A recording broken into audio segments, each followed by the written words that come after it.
આજનો જે આ વિષય છે ખેડૂતો ખાવડાથી હળવદ જતી લાઈન એનામાં 765 kV અદાણીની જે હાઈ ટેન્શન લાઈન છે આના માટે ખેડૂતોએ 110 દિવસ થયા જે પોતાની જમીન મહામૂલી જમીનમાંથી પાણીના ભાવે જે અદાણી કંપની જે કાઢી જાય છે એ ખેડૂતોને એના માટેનો વાંધો છે। આજે 110 દિવસ થયા ખેડૂતોને અમે પણ સરકાર સાથે બેઠક કરી, આપણા જે કચ્છના પ્રતિનિધિઓ છે એના જોડે બેઠક કરી, કલેક્ટર જોડે પણ બેઠક થઈ, વારે બેઠક થઈ, પણ આજ દિવસ સુધી કોઈ નિર્ણય ન આવતા અંતે આ ખેડૂતો આજે 110 દિવસ થયા વાઢિયા અને લોડાઈ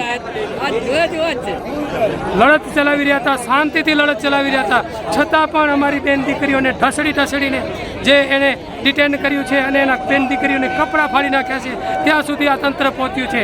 ત્યારે માનો કે આ ખેડૂત જગતનું તાત હવે ક્યાર સુધી આવી બધી આ પરિસ્થિતિને સહન કરશું?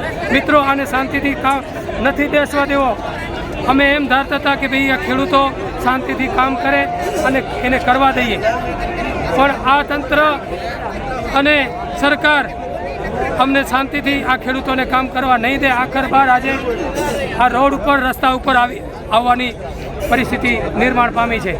માંગણી એવી છે કે જે વીજ લાઈન જે છે એની પૂરતી વળતર નથી આપતા।